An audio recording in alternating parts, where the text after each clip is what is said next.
Okay जी, अब हम continue करते हैं विद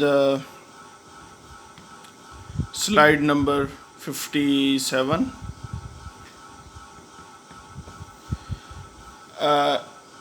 इसके अंदर हमारे पास बेसिकली जो प्रॉब्लम है जिसको हम लोगों ने बेसिकली देखना है वो ये है कि जब भी हम मटेरियल प्रॉपर्टीज़ को डिफ़ाइन करते हैं, सो अगेन हमारे पास composite key longitudinal and composite key transverse property जो है वो इम्पोर्टेंट होती है। जैसा से हमने पहले देखा कि जब भी हम बात करते हैं लॉन्गिट्यूडनल प्रॉपर्टी की, तो उसके लिए हम आइसोस्ट्रेन का मॉडल यूज़ करते हैं, और आइसोस्ट्रेन के मॉडल के अंदर कंपोजिट की जो प्रॉपर्टीज़ की प्रोडिक्शन है वो खासी आसान होती है। जिस तरह से ई सी एल को हम डिफ़ाइन कर सकते हैं as E F L V F plus E M V M. आपके पास जो प्रॉपर्टीज़ हैं कंपोजिट की इन लॉन्गिट्यूडनल डायरेक्शन, उसके अंदर आपके पास Young's modulus of fibre and longitudinal direction into volume fraction ratio plus modulus of matrix into volume fraction ratio of the matrix. इसी तरह हमारे पास जो पॉइसॉन्स रेशियो है, अगेन डिपेंड करता है, यूजुअली हम एल टी पहले कैलकुलेट करते हैं, यानी Poisson's ratio in the longitudinal direction या as a result of stress applied in the longitudinal direction. So this will be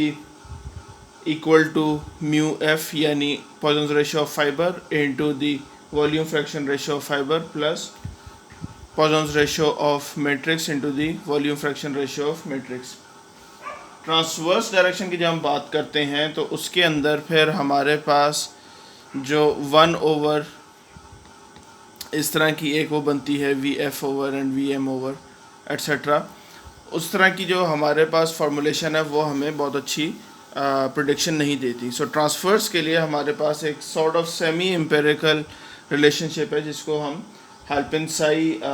relationship से डिफाइन करते हैं। सो फॉर ट्रांसफर्स डायरेक्शन हम क्या यूज़ करेंगे कि एनी प्रॉपर्टी एम जो कि for example modulus of elasticity in transverse direction हो सकता है, for example E T of composite, divide by the same property of matrix, यानी ई ऑफ मैट्रिक्स यहाँ पे आ जाएगा।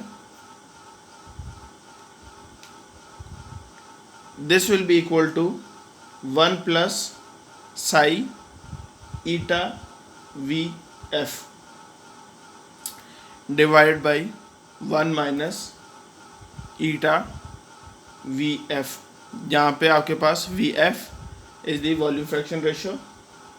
And eta is the is a empirical coefficient जिसकी value हमने रखनी है 2 for E C T and 1 for G C L T. अच्छा, अभी ज़रूरी नहीं है कि 2 और 1 ही हो, डिफरेंट भी हो सकती है वैल्यू।